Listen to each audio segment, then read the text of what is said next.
Well, greetings everybody. It's Sunday, November the 5th, and yeah, we're gonna start on this subject. And yes, as you can see, this is the New York Post. Now, I want you to take a look at this opinion piece. And yes, it's an opinion, but it does point out some very, very serious facts here. And September 26, 2017 was when this was put out. All that kneeling ignores the real cause of soaring black homicides, by Heather McDonald. The FBI released its official crime tally for 2016 on Monday, and the data files in the face of the rhetoric that professional athletes rehearsed in revived Black Lives Matters protest over the weekend. Nearly 900 additional blacks were killed in 2016 compared with 2015, bringing the black homicide victim total to 7,881. Those 7,881 quote-unquote black bodies, in the parlance of Ta-Nehisi Coates, are 1,305 more than the number of white victims, which in this case includes most Hispanics. For the same period, the blacks are only 13% of the national population. The increase in black homicides last year comes on top of a previous 900 victim increase between 2014 and 2015. Who's killing these black victims? Not whites, not police, but other blacks.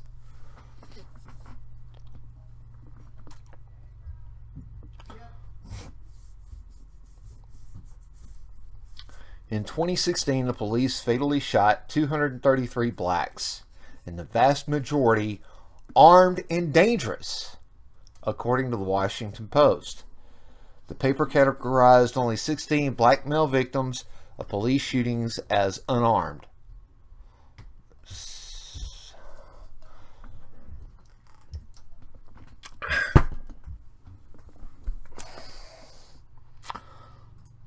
So let me do this. 7,881 divided by 1.6 equals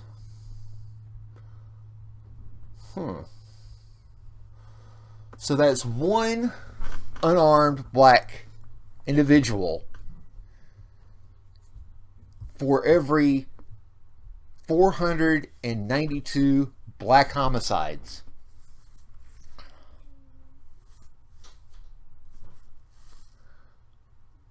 So if we rounded this up and said it was 493,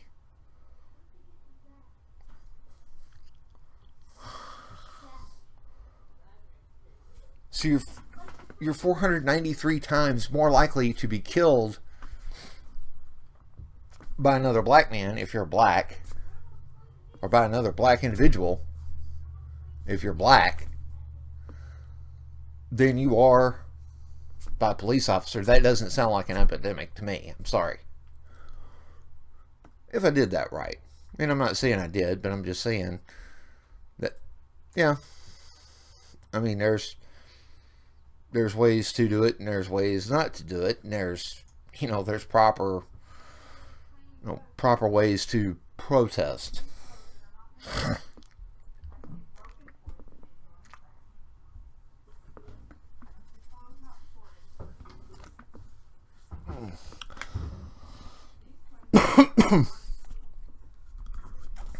That classification masks assaults against police officers and violent resist to arrests. Okay, meaning that the officer went to make an arrest, and that the person, much like in Ferguson, Missouri, the Michael Brown case, the person violently resisted arrest. Okay. Contrary to the Black Lives narrative, Black Lives Matter narrative, the police have much more to fear from black males than black males have to fear from the police. In 2015, a police officer was 18.5 times more likely to be killed by a black male than an unarmed black male was to be killed by a police officer.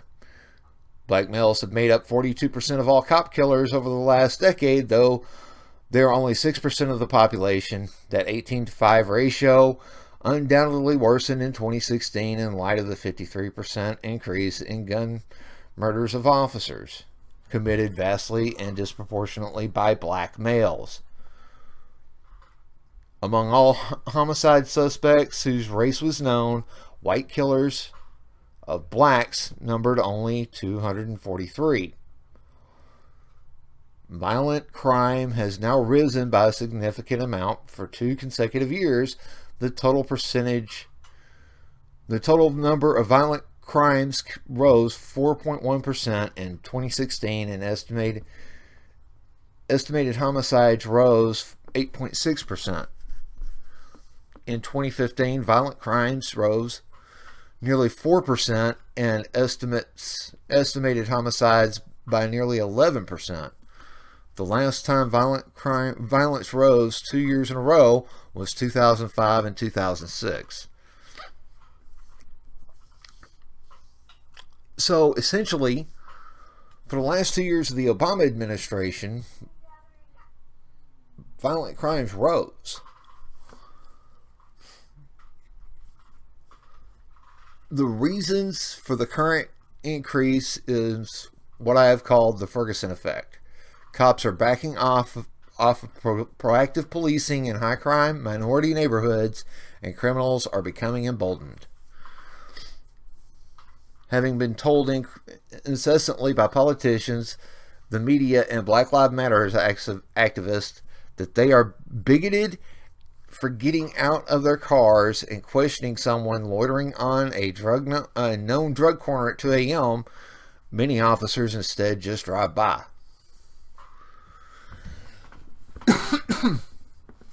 Huh. Interesting. Now,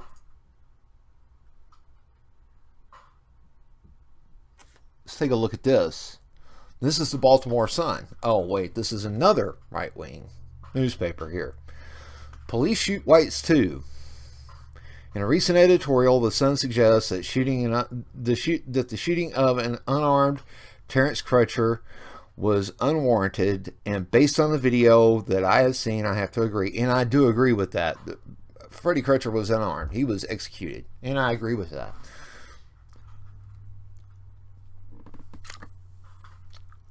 The editorial also mentions NFL football player Colin Kaepernick protesting of racial injustice and the deadly encounters between police and African Americans. Yet what you fail to mention is that more whites are killed by police in this country than blacks.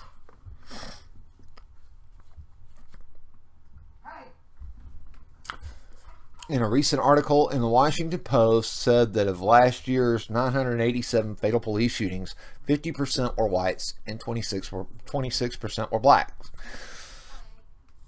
That's one heck of a difference. But do you see whites burning and rioting and looting? Do you see whites or Hispanics outraged over this?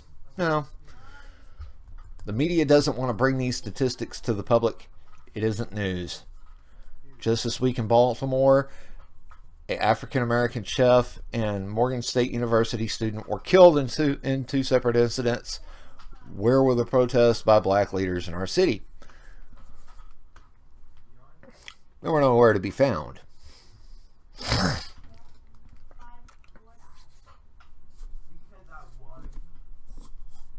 You know, maybe, just maybe, the people who are against Black Lives Matter actually studied the statistics. Maybe. But there again, and I digress,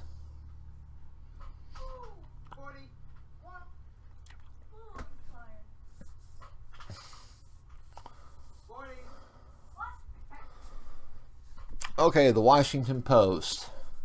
995 people shot dead by police in 2015. Now let's take a look at this.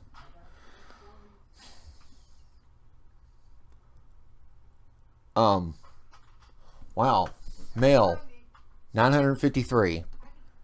Female, 42. Unknown, 0. 94 were unarmed.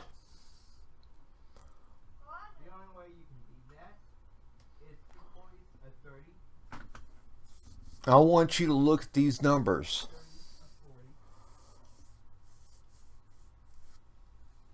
497 white.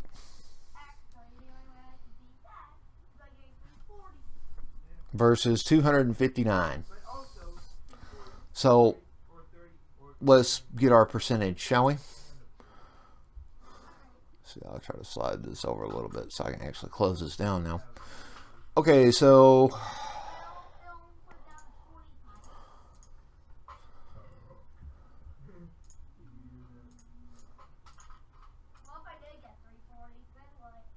almost 50%.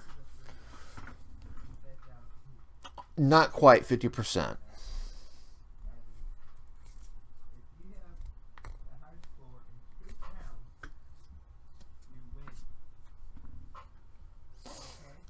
Right. Almost 50% more whites than blacks.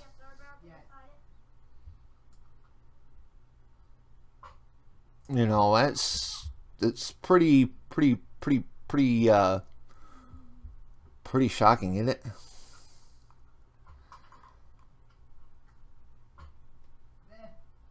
Age unknown was 11%, or were 11 victims. 45 and up, 279. 30 to 44, 355. 332 or 18 to 29. Threat level, attack in progress, 733. Other were 218. Undetermined were 44. Meaning that the police made the initial contact because of these reasons. Okay? Attack in progress, other, undetermined. Undetermined is where they walk up because they see an active situation. They want to check it out. They need to check it out. It's part of their job description as law enforcement. Okay? And I know I'm a white guy, but I'm using liberal news sources. Washington Post is not a conservative newspaper.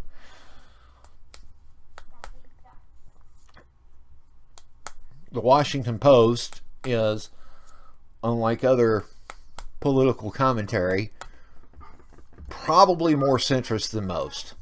Okay? New York Times, Daily News, those are pretty left-leaning. New York Post, pretty left-leaning. I do read them.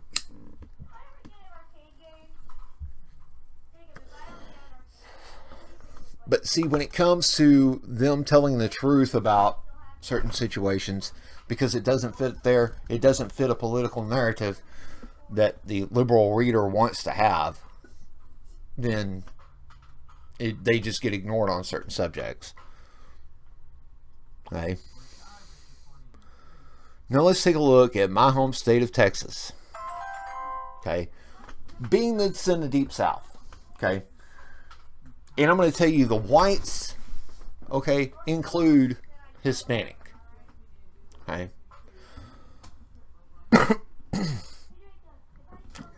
So, list of shooting based on all the above filters.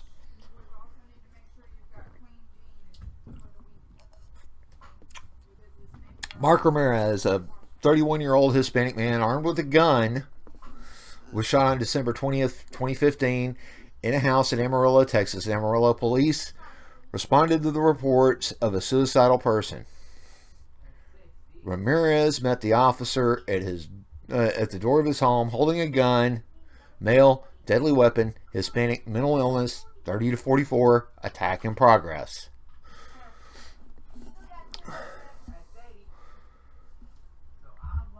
Shirley Weiss, a 51-year-old white female armed with a gun.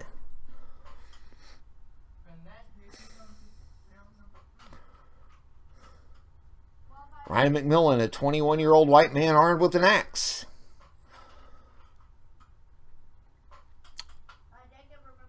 Colton Marcellus, a 24-year-old white man armed with a gun.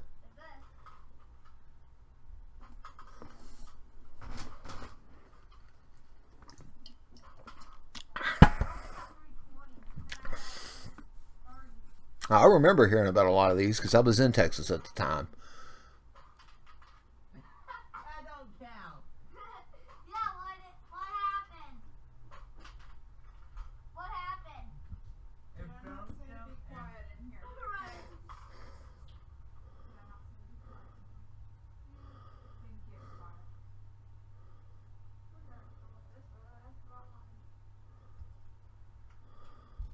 I mean, it goes on and on. I mean, here's a link. And I'll try to post these links in the description. But can you imagine? Can you just imagine? And you got to forgive me, my kids are playing in the next room. And no, I don't have a soundproof thing, and my walls are paper thin to this room.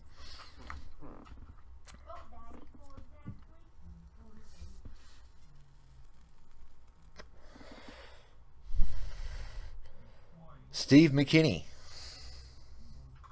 an unarmed 21-year-old white man. You know, there are many things. So let me get to this article, and this article is very close to my heart. And it's simply because I'm related to this guy, unfortunately. Okay, I'm more closely related to this man than anybody wants to realize. Okay, I agree with the execution. Okay, and that hurts because just, you know, a year before these killings that Kent was prosecuted for, I'd been dove hunting with him. Had not a problem with him. Okay, I knew he was a little off. I knew he was probably on something while we were out there hunting. But in general, he just, you know, he was a pretty good guy. Okay, now this is updated April 9th, but I think Kent was executed pretty close to the 15th of March, 2015.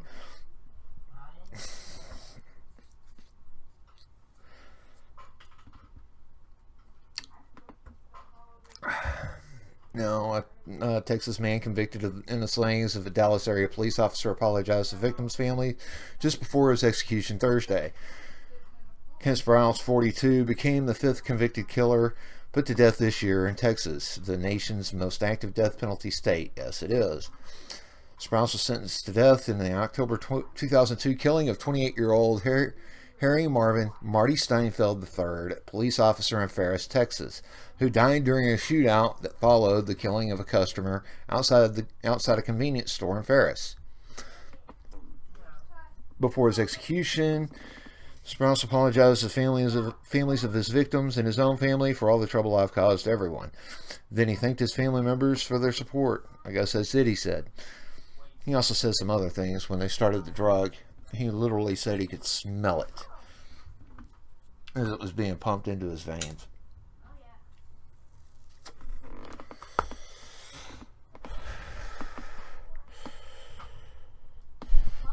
Witnesses said Sprouse carried a shotgun into the Ferris Food Mart store while he made a purchase and then walked outside and fired towards 2 men at a payphone. Okay, he actually fired in the air, but that was up for debate. He went to his car and appeared to have some trouble with it. He did have car trouble. Then he shot and killed 38-year-old Pedro Moreno, a customer who was pumping gas near him. After that, he laid the shotgun up on his dash. After that, he laid the shotgun up on the dashboard and was trying to get it to start. He was still trying to turn the key. Now, he was in a 68 Mustang. It was a really nice car. And as far as I know, it still sits at that junkyard. Steinfeld responded to a 911 call about a customer being shot at the store and came under gunfire. He was struck twice under the arm where his protective vest did not cover him. He managed to fire 17 shots, reloading his gun once and wounding Sprouse in the chest, leg, and hand. Kent had, I think, 10 or 13 gunshots in him, all from a 9mm service weapon.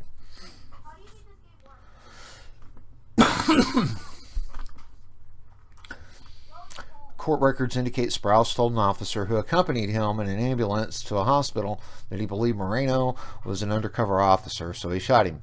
Actually, what it was is Moreno didn't speak English and had basically couldn't understand what Kent was trying to say, and Kent was about half out of his mind. Now understand that Kent had enough methamphetamine in him to drop an elephant. And that was a statement a doctor made to the family.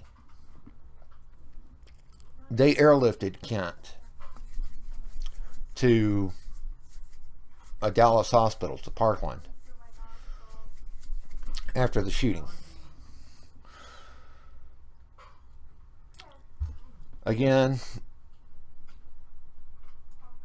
tests showed that Sprouse, a Boone County, Missouri native, had taken methamphetamine and other illegal drugs within 48 hours of the killings. Jim Jenkins, who was Sprouse's lead attorney at his trial in Steinfeld's death, said Sprouse suffered from the effects of methamphetamine addiction. It is very addictive and easy to get, and sort of melts your brain after a while. It does. He just didn't know what he was doing, and he, that's no defense under the law.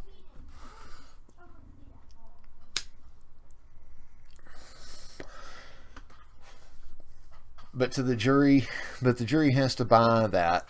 It's sort of like being drunk and killing somebody. That's not really a defense, not a legal defense. The whole thing is extremely sad.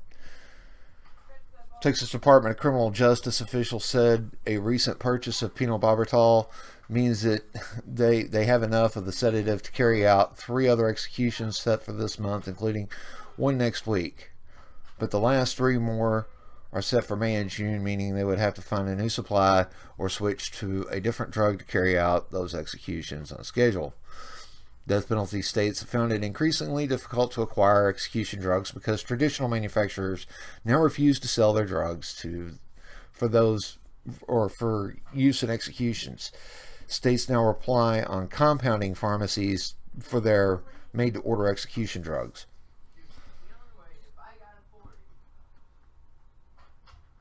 It's interesting. Okay. And we're talking about somebody I'm related to, and I was in favor of execution. Let me tell you, at the time I was working private security, I could have been in uniform, and Kent was so out of it, he wouldn't have even recognized me. I could have been Kent's victim. Kent didn't have your standard shoulder-mounted 12-gauge shotgun. He had a pistol-gripped pump. Okay. Am I anti-gun? No. I'm very pro-gun. And up until Kent shot his weapon off, he was fully legal to open carry that shotgun in the state of Texas. Okay. Now, did everybody around know, or who knew Kent, know that he was on drugs? Yeah, pretty much. It was easy to tell. Okay. I wasn't around Kent much. No. It wasn't. It was just that I lived in Mesquite at the time, or I lived in Far East Dallas at the time, almost into Mesquite, and Kent lived down in Ferris. But everybody knew. It was an open secret. So again, for someone to sit there and say, well, look at all these cops killing all these black men. It's not an epidemic. Okay? These are statistical facts. Okay? Now, is it unfair to lump them all in with the Hispanic population? Yeah. Okay. But the fact of the matter is, that's where the classification lies. I don't determine the classification. If it were me, you would separate them down to Hispanics, whites, blacks, Native Americans. But even still, then you would get a very, very, very different number. But you would still end up divided among the others, okay, and in which case the other race, and we see two here, that's probably Native American or Asian, and one unknown, meaning a race couldn't be identified, which, given this day and age in DNA and genetics and what we know about DNA and genetics, it's pretty easy to identify through a DNA test. Okay. This is just the statistics for Texas.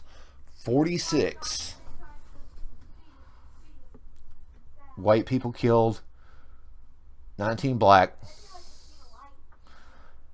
deadly weapon 81, vehicle 5, toy weapon 4, unarmed 6, unknown 4. Okay. Signs of mental illness 25, yes. 75, no or unknown.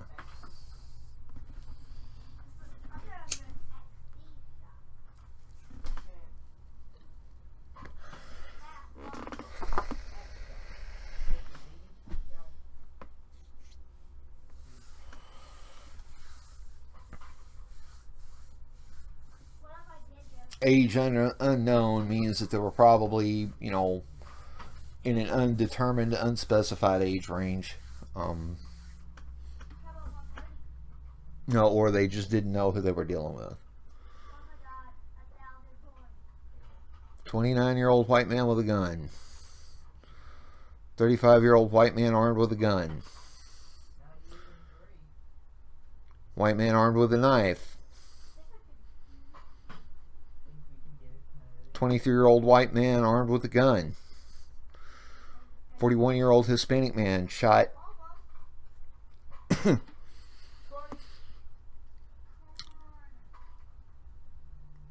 for his resisted the deputies as they attempted to arrest him. 42-year-old black man armed with a box cutter.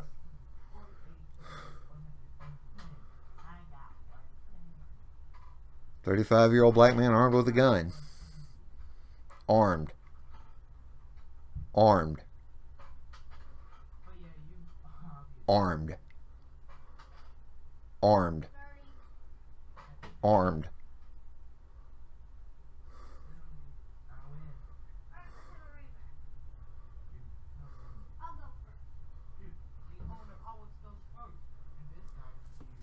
Christian Taylor. Now, I remember this case, and there's video of it. An unarmed 19-year-old black man was shot on August 7th, 2017. Okay. Here's the funny thing. The guy that shot him was a black cop. Go figure.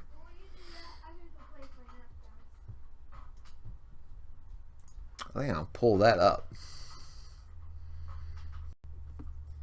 But maybe not.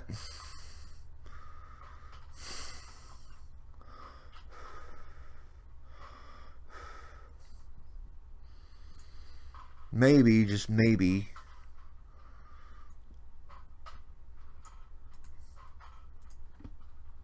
I'll search it up on YouTube.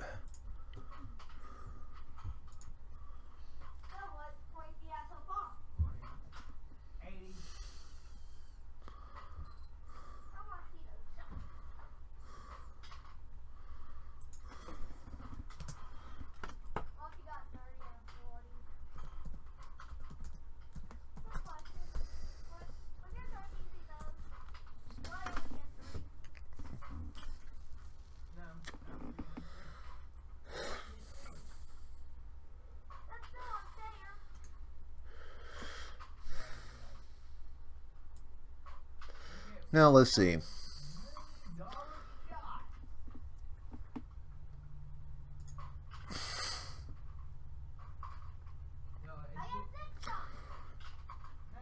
Well, let's just see here, because I'm not gonna pause this like I normally do,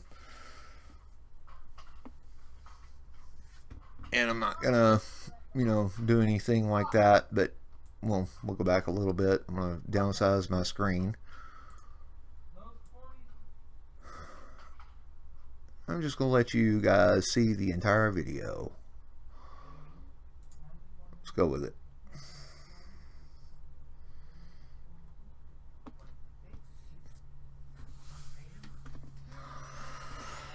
Now, a lot of this video is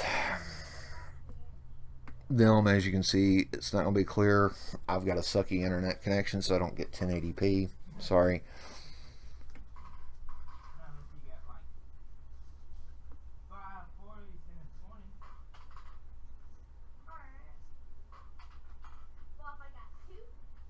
Now, I'm pretty sure a lot of these cameras are motion activated.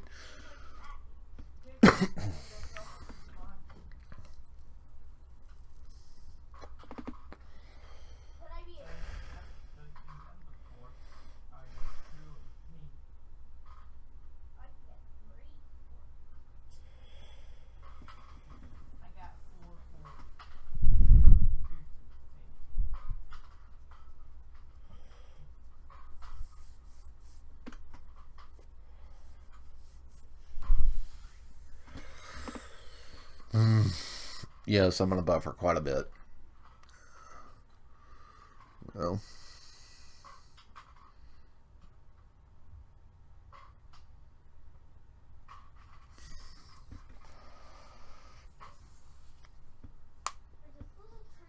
okay, he wasn't shot by white man, he was shot by white man, but even still.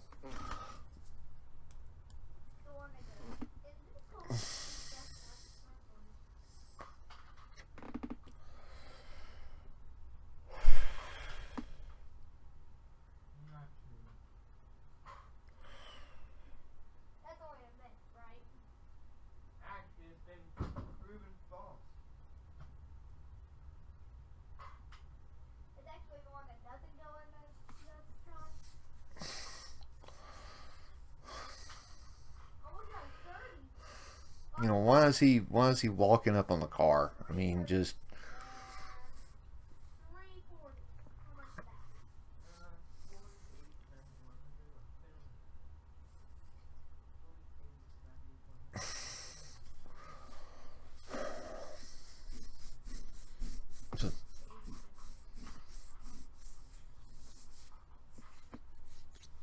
now, if you don't know anything about car dealerships, a lot of them in Texas have security video cameras so that they can identify who breaks in or who does damage to the vehicles or who comes in and strips them.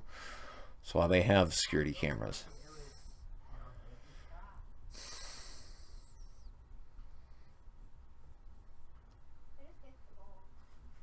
So,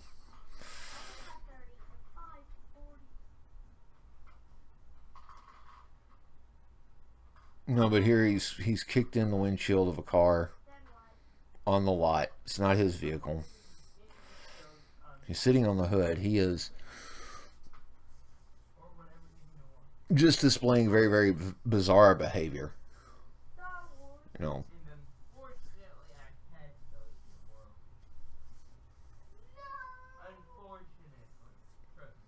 He's lifting up the window glass here where he's broken it. He's trying to gain entry into the vehicle, I guess. You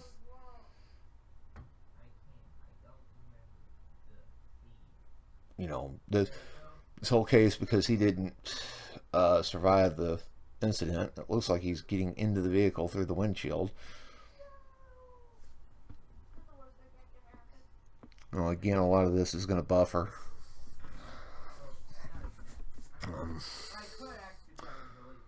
Skip ahead. But looks like he didn't quite make it into the vehicle.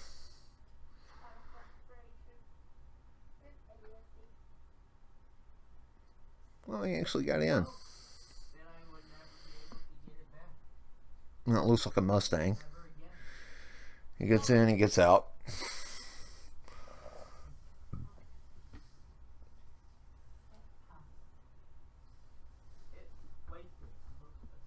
I haven't read the coroner report to find out what's going on. A lot of people say that that was ghosted, that wasn't the case. It's found that the lens was dirty.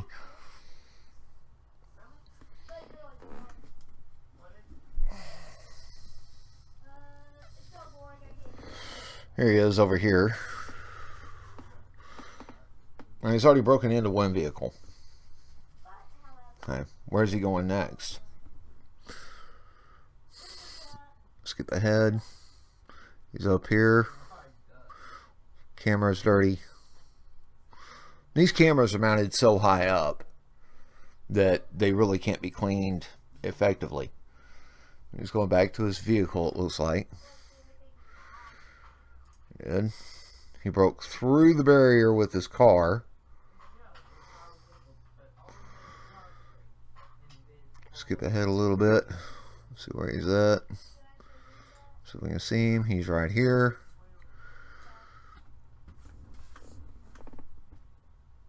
Nope, that's a police officer there.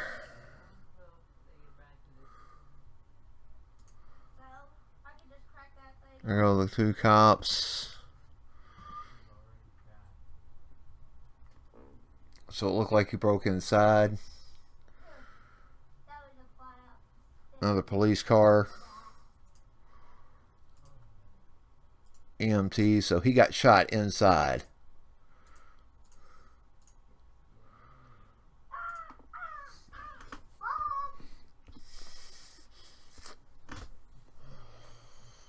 You know, ultimately the officer was fired, I think, if I remember the story correctly, and I was down there at the time. I remember that case.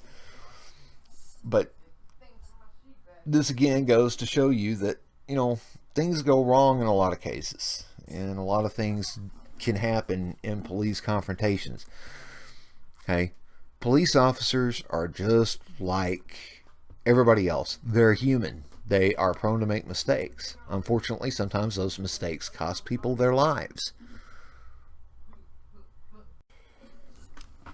But what we catch from the Black Lives Matter movement and narrative is that it's an epidemic of unarmed blacks killed by racist white cops, and that's not the case.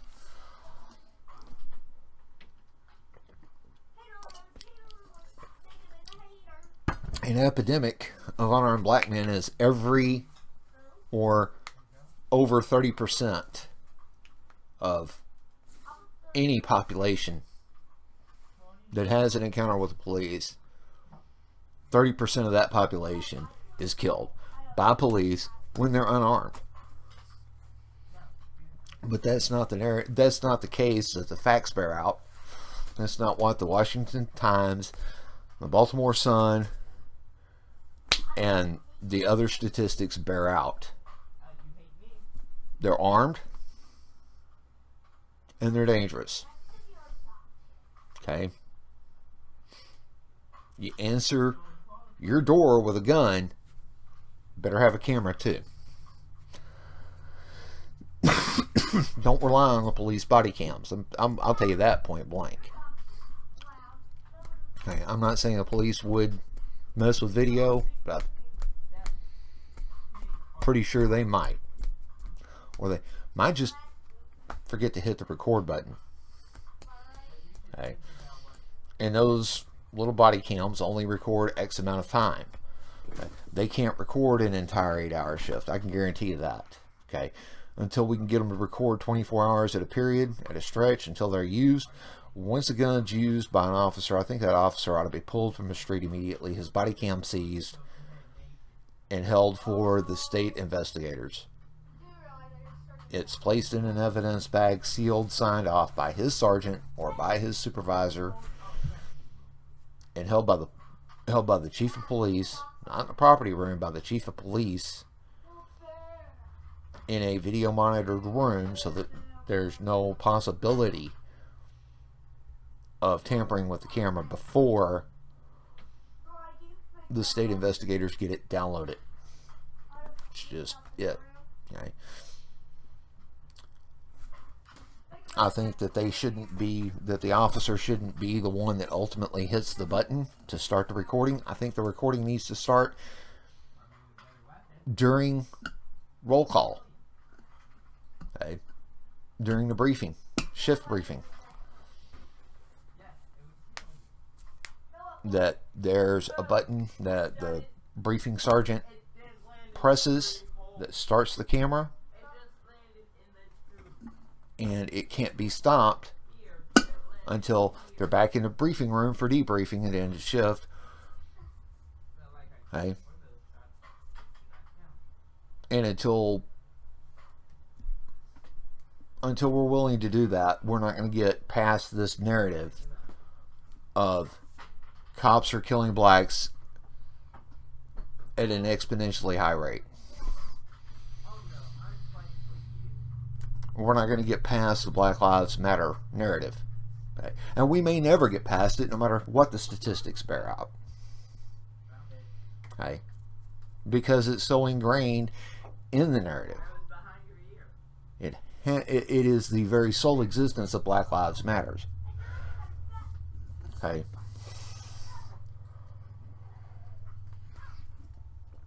But cops are 18.5% more times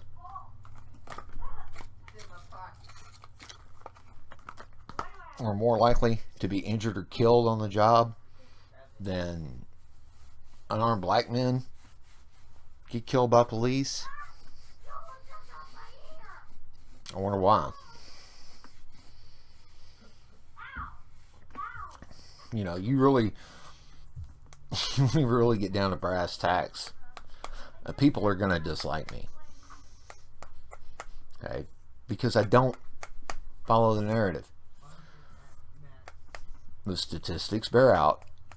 Whites are more likely to get killed by cops than blacks are. Okay?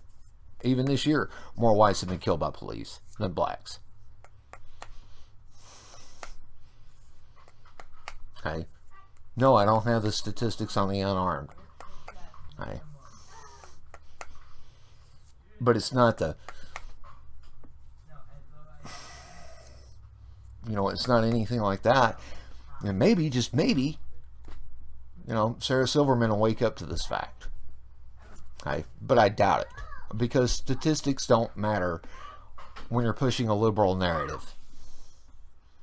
When you're pushing a victimhood narrative.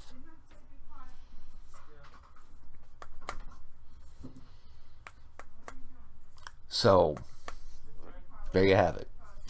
Ladies and gentlemen, I'm Repentant Conservative. I appreciate you watching. If you enjoyed the video, hit that like button, share it. Let's get it out there. Okay? Because ultimately the truth about this needs to be told. Okay? I want to thank Sargon of Akkad and his This Week in Stupid video for the 5th of November 2017. It was the inspiration for me doing this and going a little bit deeper and in-depth in this. And Sargon, we'll appreciate it. We'll catch you down the log. 7 threes, everybody.